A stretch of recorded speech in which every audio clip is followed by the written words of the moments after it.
Check 1, check, check. Mic check 1, check 2, check 3, check 4, 5, 6, 7. Mic check 1, 2, 3, 4, 5, 6, 7, 8, 9, 10. Good morning, everybody.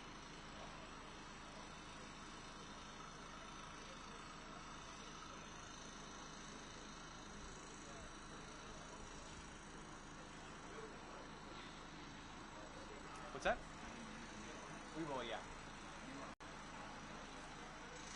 For which angle? Yeah. I'll have our producer guy look at it, make sure. We're gonna have someone stand behind because there's kind of not the best lighting for them.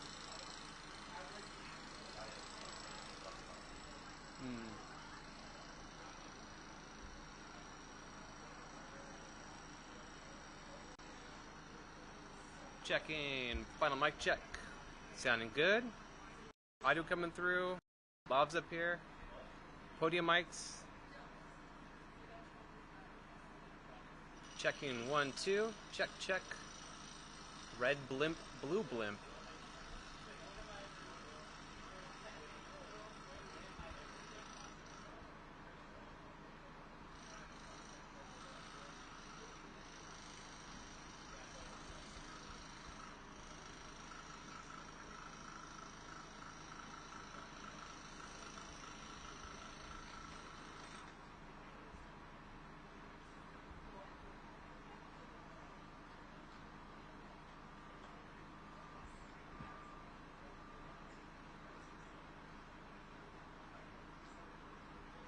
Sounding good.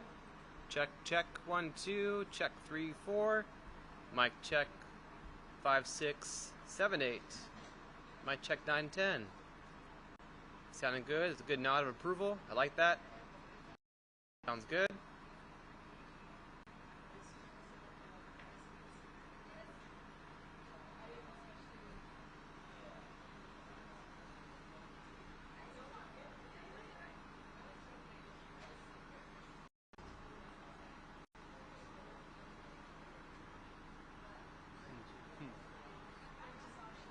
Oh yeah.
that way. Okay, closer. And then, so one right there, and then one right there.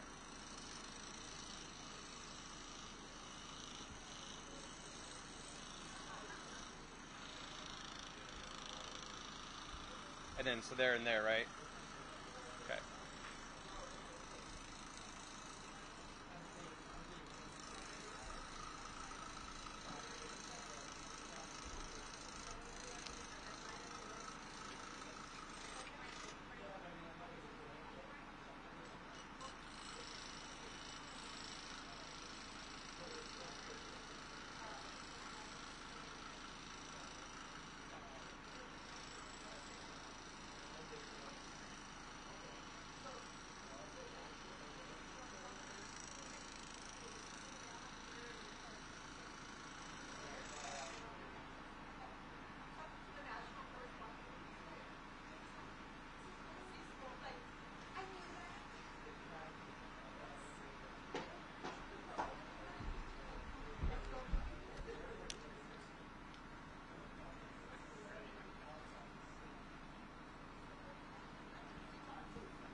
Thank you all so much for coming. We are going to kick off the press conference here shortly. Afterwards, there will be an opportunity for one-on-one questions with the commissioner and any of the elected officials who are willing to answer any questions. Afterwards, if y'all want to hang around, we'll come and get y'all one by one over to my left. Thank you so much. Hello, everyone. I'd like to recognize the elected officials who have joined us today. We have, if you want to stand wave, we have Congressman Chip Roy. We have State Rep Angelia Orr. We have State Rep Carrie Isaac. We have State Rep Nat Schlatzling. We have State Rep Mark D'Orazio. There you are. We have Chairman Ryan Guillen. Good to see you, sir. We have Senate-elect Adam Hinojosa. We have House Rep-elects Hillary Hicklin. We have Don McLaughlin. We have Pat Curie. We have Katrina Pearson. We have Shelley Luther. We have Rep. Wes Verdell. We have Mark LaHood. And we have Rep. A.J. Louderback. Denise Villalobos. Mike Olcott. Andy Hopper. And with us today we have Zapata County Sheriff Raimundo. We have Starr County Major Carlos Delgado. And we have Starr County Chief Larry Fuentes. Thank you.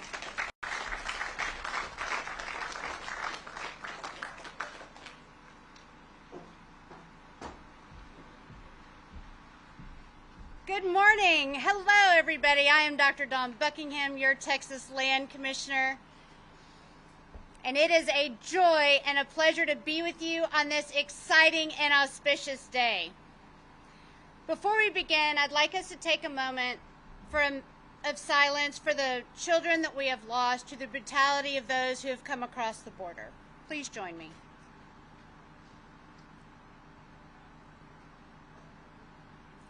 Thank you. As a mom, surgeon, and the first female Land Commissioner, I am dedicated to the prosperity and safety of our communities every day. I steward 13 million acres, fund education, and care for our coast and our veterans. I believe we should serve those we're supposed to serve and do it well. I love every square inch of Texas and will defend it with the full strength of my office. It wasn't long ago that we made Texas bigger for the first time in a couple hundred years by declaring islands in the Rio Grande as Texas. That's right. Through Operation Flat Top, the Texas Military Department, DPS, cleared the islands, removing caches of drugs, weapons, and untold numbers of trafficked individuals. The success of this operation is unquestioned. Today signifies the General Land Office's continued efforts to assist our state partners to gain complete operational control of our border. Behind me stands the first section of the state wall to be constructed on this property.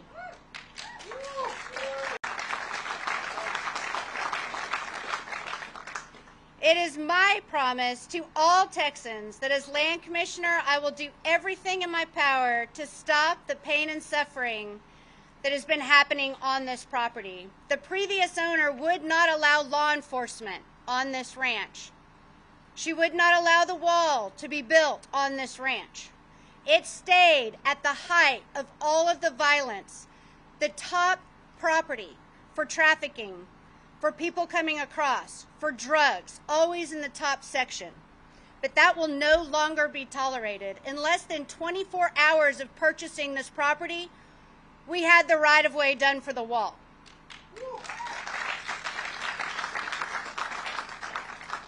Within a couple weeks, we had broken ground. And guess what? We are going to build a mile of this wall in the next week, and we're going to be done in the next couple of weeks.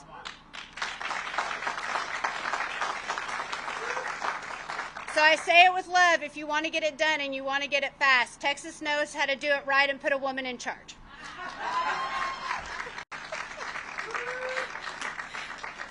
So we will continue to fight to ensure that our state remains a beacon of hope, justice, and dignity for all who call Texas home.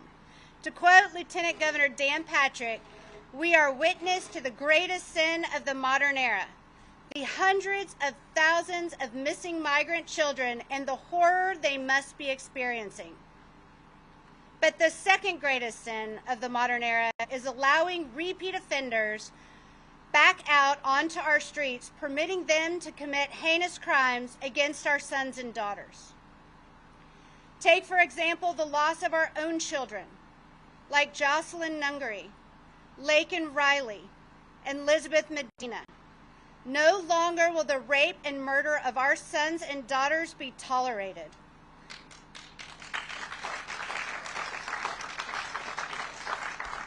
We are completely united with President Trump to rid our country of illegal, violent criminals. As many of you are aware, I have extended an offer to President Trump and incoming border czar, Tom Homan, to use this 1,400-acre property to construct a facility for the processing, detention, and coordination effort of what will be the largest deportation of violent criminals in our nation's history.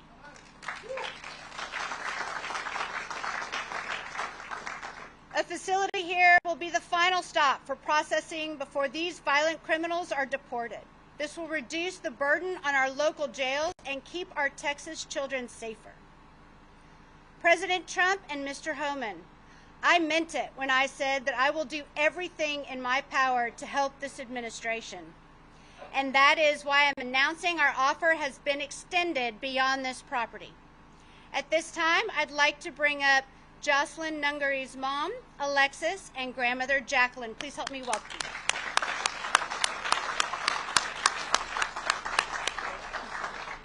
One here. So we have an exciting announcement. The new project that the General Land Office is going to embark in that I have created is the Jocelyn Initiative, in which we will locate appropriate land under my jurisdiction to lease for the construction of violent criminal deportation facilities. My office has identified several of our properties and is standing by ready to make this happen on day one of the Trump presidency.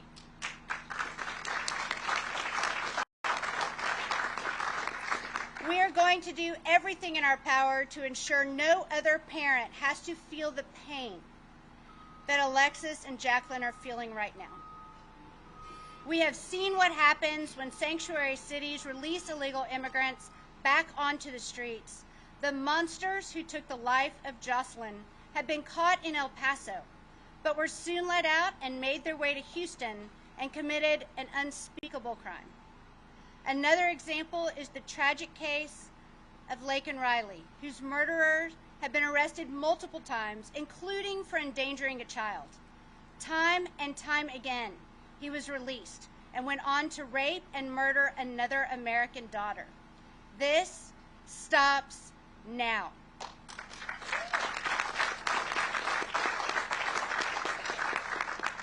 With the help of our local, state, and now, after 4 years, our federal partners, we can continue to deal major blows to the cartel's influence over South Texas.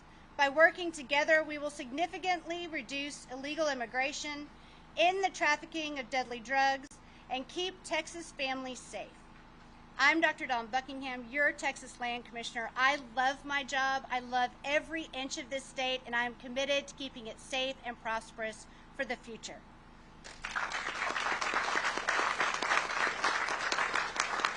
Please help me welcome Alexis to the stadium for some time.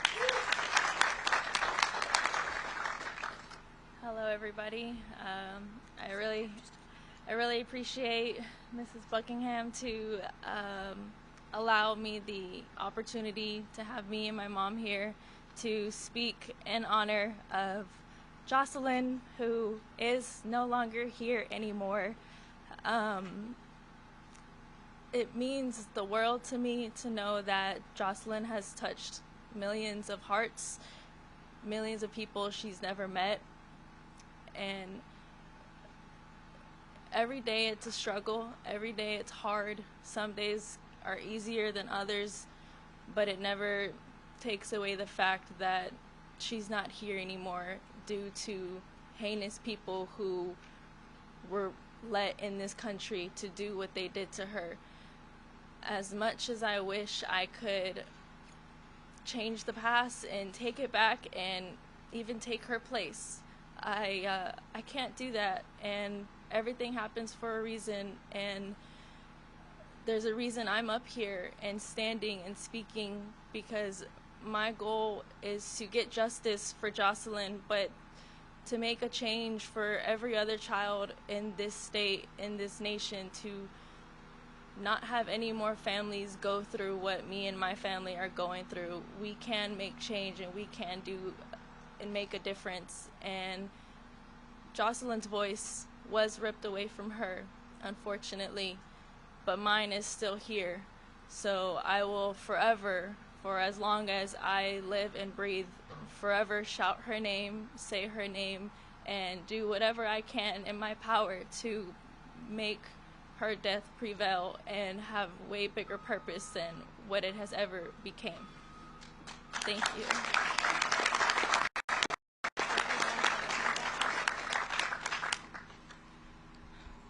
I'm Jackie.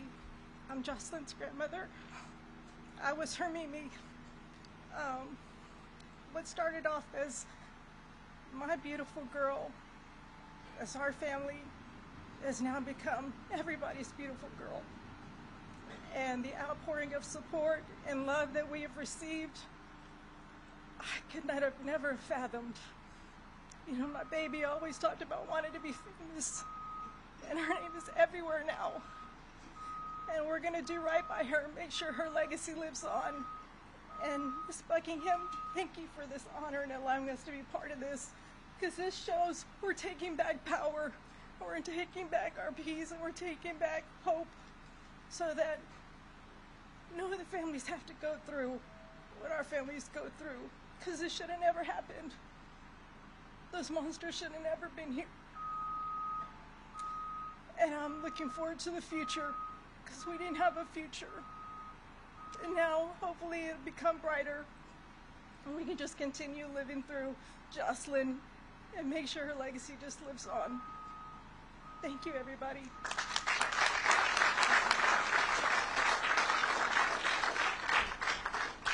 Thank you so much.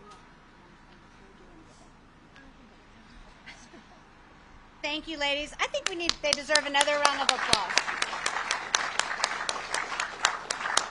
I tell you what, the strength of a mom is incalculable, right? And how much we love our babies. And that's what we're really here today about, is protecting our babies from the violent criminals that are coming across and keep being released back out into the public. Next, for comments, I'd like to have the spokesperson and National Vice President of the National Border Patrol Council, Chris Cabrera. Please help me welcome.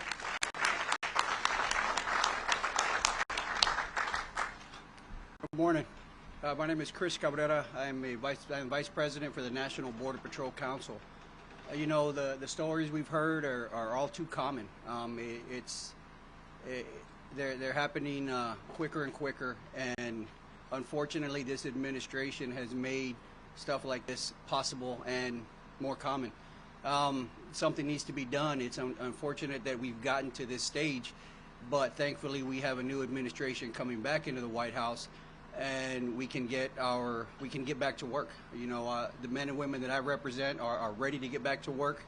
We're ready to work with this new administration and take back what belongs to this country and get this job done.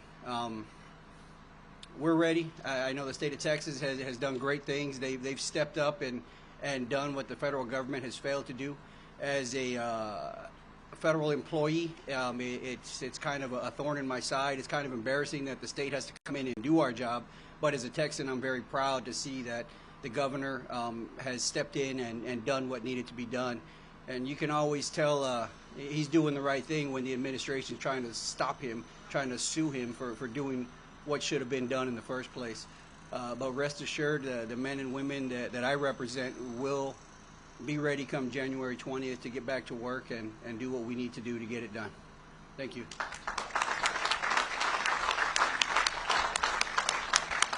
And next, this person needs no introduction, this shy introvert. No, I'm just teasing. Congressman Chip Roy, come join us up here.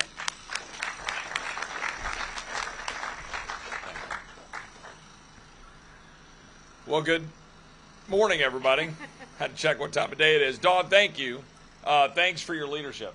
Thanks for what you're doing, bringing this great group of Texans and leaders and the state legislature from down South Texas and across the state so that America can see, and all the people that are watching the news can see, that Texas takes this seriously. Obviously, we are thankful to the Lord Almighty that there's help on the way in January. But Texas has been the state that has stood in the breach. And it is 12, 13, 14 now $billion later. And we've got some work to do in D.C., I got to tell you, and make sure that Texas gets paid back. Because Texas shouldn't have had to do the job. Texas shouldn't have had to do the job that Chris pointed out. The guys at Border Patrol, the guys at ICE, they all wanted to do their job. Let's be very clear why we're here. We're here because the Biden administration, still in office, still in power, still the United States, has utterly refused to do his job to secure the border, purposely, intentionally, and has released millions of people onto the streets of this country, including dangerous criminals, people who are known or suspected terrorists, and as a result, Americans have died, and Americans are dying. That is why President Trump was swept into office. That is why Republicans were given the trifecta in Washington. That is why the legislature is growing here in Texas, and it is now why it is our duty, our job, to get the job done in January. No excuses. I don't want to hear one excuse from any Republican across this great country about why we don't do our job to secure the border of the United States and, yes, deport the millions of people that were released unlawfully and, frankly, purposely into the United States. That's our job, and we ought to do it. One final point I want to make and why I came down here. I've gotten to know Alexis over the last several months. I just want everybody to put in perspective and think that it's mid-late November. It was just 4 months ago that she lost her daughter. Just a little over 4 months ago. And I met Alexis when she came to testify at a House Judiciary Committee hearing. And it was one of the more courageous testimonies I've ever seen and witnessed since I've been in Washington and in politics. And she sat there in front of the House Judiciary Committee and she testified. And some of my colleagues on the other side of the aisle wanted to diminish the testimony. And then some people who are running campaigns wanted to diminish that Alexis was willing to speak out and speak out about the actual political reality of what this election was about. And I can't say enough what an inspiration she's been and how much you are truly honoring your daughter by doing what you're doing to stand up, to do what is right for our country. We sat in the back of the House Judiciary Committee room and sat in the back conference room and talked for a while. And we talked about her history, her family's history, coming to this country and wanting to live the American dream, but do it the right way, to follow the law, to not look for handouts or for government to do something, but to come here because that's why migrants want to come here. They come here for the rule of law. They come here so you can achieve the American dream, not to have government walk away from both of those things, the rule of law and making sure that we're not giving out handouts and things that undermine what it means to succeed in this country. We talked about that. And I'm just deeply appreciative of Alexis and her mom for being here today and being here with Dawn. And I'll just close with this. This country is only as good as our respect for its sovereignty and who we are as a people. The Vice President-elect, J.D. Vance, who's a friend of mine, likes to remind people that when people say that America is an idea, that's not enough. We're not just an idea. We're a nation. We're a nation of people, a nation of communities, a nation of laws. And we're brought together to carry out the American dream I was talking about before for our kids and our grandkids. And you can't do that if you undermine our sovereignty as a people. When people say, well, just deport the criminals. Well, hold on a second. We had people in this administration lawlessly dumping people into this country. We have now 51.5 million foreign-born, the highest percentage we've ever had in our country's history. We've got to take a step back and remember that we've got to protect this country and make sure that it will exist for generations to come. And you do that by securing it with physical structures, but also enforcement of the law. We must, and this is to all my colleagues in Washington, as I said before, no excuses. We must pass permanent changes to law. We must make it to where no president can ever do what this president has done to this country. We must reverse the damage of the Biden administration. We must stand up, particularly the Texas delegation, and defend this state along with the great people in the Texas legislature, our great land commissioner, our governor, our lieutenant governor, and all the great people of this state. It's an honor to serve. It's an honor to be here. Thank you, Dawn. God bless you all. Thank you so much, Congressman. Thank you all for joining us. May God bless Texas. Take care.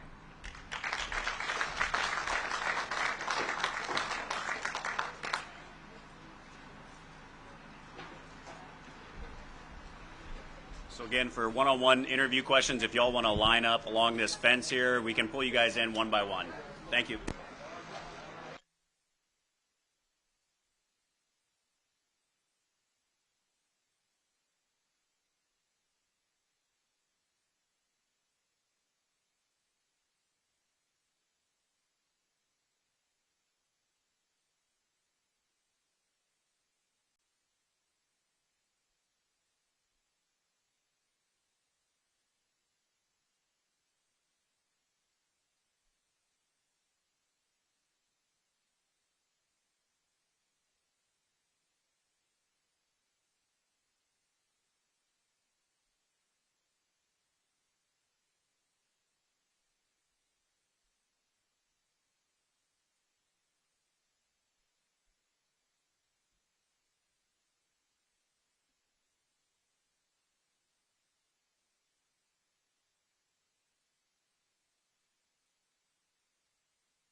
Oh my God, this lighting.